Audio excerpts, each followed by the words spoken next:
Some residents of Lagos State and motorcycle operators are appealing to the state government to reconsider or at least extend the deadline for the ban on commercial motorcycle operations. This comes as the enforcement in 4 more local governments and 6 local council development areas entered day 2 today. Senior correspondent Adedoja Salam Adeniyi visited Alapere in Agboiketu local council development area to assess the level of compliance. Alapere is one of the major hubs for commercial motorcycle operators in Lagos State. But on this day of Okada enforcement in the additional 4 local government areas and 6 local council development areas, the streets are empty of the riders.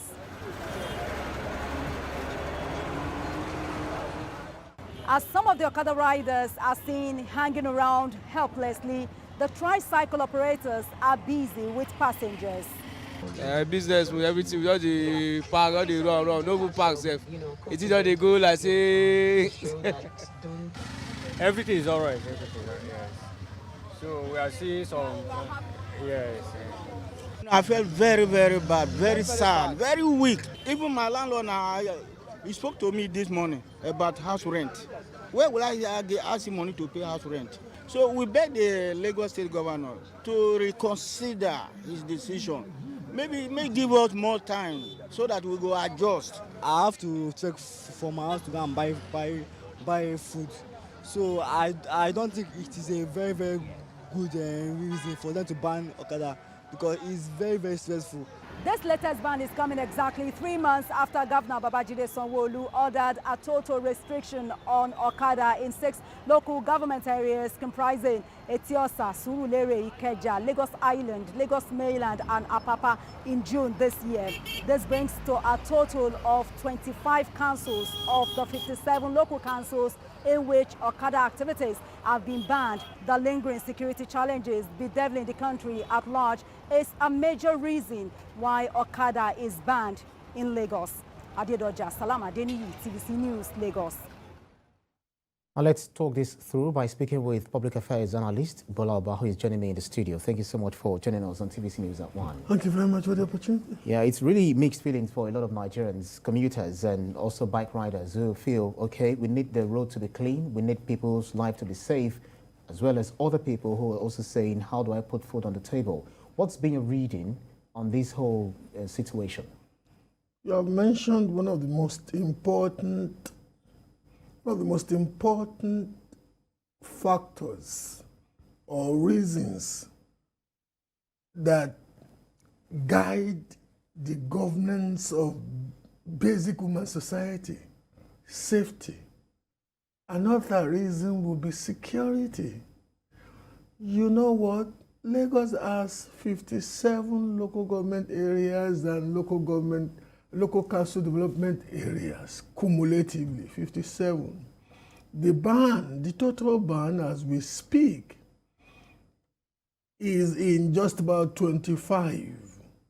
For any enterprising rider, there are still more than 25 areas, indeed 30-something areas, about 32. For them to operate? For them to operate. But apart from that, the security situation in Lagos, and it's not only Lagos, and the safety situation. You can imagine people coming from as far as Burkina Faso, Mali, Niger, no traceable. A young man, I think it's about time we started telling ourselves but a young man was my PA for 8 years. His name is Abbas Ogundipe. He was my PA for 8 years. He left me, graduated to owning his own company, an IT company, indeed made me a director in that IT startup company. He went to consult for a company in Apapa. He just wanted to go take his lunch. As he walked out of that company, somebody rode a bike, knocked him down. The concussion that he had was mismanaged and that boy lost his life. 2 young children married less than 3 years ago. The whereabouts of the person that knocked him down, nobody knows. Yeah, but others will argue that accidents are not only peculiar to those who ride Okada, so to speak, The motorcycles. propensity is far higher. You see, fantastic human angle story your correspondent has done. I think it's about time too you did another human angle story, say at orthopedic hospital in Igbobi, and you will see the dramatic reduction in the wastage of human lives. And when we talk about people getting major injuries. Don't you feel it's a situation of being between the devils and the deep blue sea? And you sometimes have to call in the direction of the devil if the deep blue sea is going to sink you anyway, because the devil is an invisible force and you better just dare it. So the deep blue sea might be the economic impact on people's lives who are thinking, how do they feed their family? I'm trying to make a point. If we are trying to forestall some form of, accidental, anything that has to do with accidents, one way or the other, are we not also mindful of the fact that some of these guys might take to crimes, as some have alleged? Let me give you, I'm not a spokesperson for the Lagos State government, and I'm speaking as somebody who lives in Lagos. But let me also put this on the table. The Lagos State government claims that through the Ministry of through the Ministry of Wealth Creation, through the Ministry of Women and Poverty Alleviation, through the civic department of the government, that they have packaged empowerment programs for those who may want to be reskilled. I am talking as an owner, visionary and founder of 2 major training institutes. I'm talking to you now as somebody who owns a training institute in Lagos, Building and Construction Training Institute, and I get average of 120 to 150 million naira to train young Nigerians every year. Average of 120 to 150 million naira, they don't come.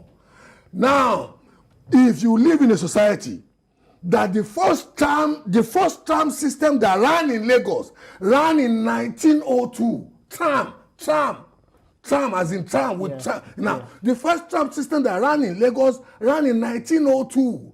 Now, we kept going backwards. We got to the nadir of Okada. If there is a government that has the stomach to say, you know what, this will be packages to reskill you in a city of 22 million, you may be shocked. I was in Abuja yesterday, and a lady that did some basic secretarial works for me collected 53,000 naira. Because what I'm saying is, if you are in a city of 22 million and you are a serious-minded human being who has a good distance for your future, there are many other entrepreneurial opportunities. Talk about the future. A man who was a motorcyclist, actually lamented the fact that he was 57 as at the time of responding to our correspondent. Now he was 57. What do you expect him to do? What kind of skill? There are so many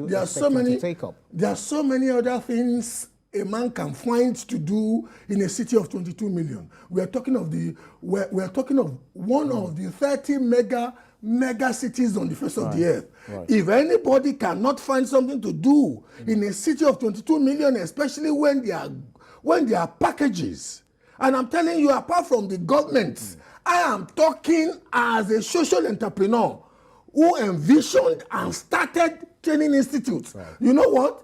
As I'm talking to you today, apart from training opportunities, there are also enterprise empowerment opportunities from the private sector. Wow. If we need to use organs such as this to enlighten our public and let those people know that there are alternatives, maybe we need to emphasize it. Well, we'll definitely continue to. It's going to be an ongoing conversation because we'll see how the government means the total ban on Okada this time around, because we still see some security officials or officers rather who still ride Okada on the road. And on one instance, you saw the governor's convoy stopped a gentleman who stopped a guy who rode into a military barrack, and they went after him. You know what?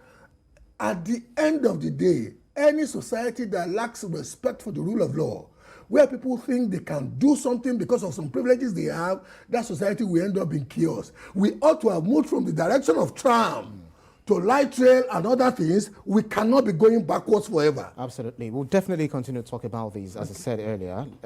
Public Affairs Analyst Gbola Oba, thank you so much for your insight. Thank you for the privilege of being on your set.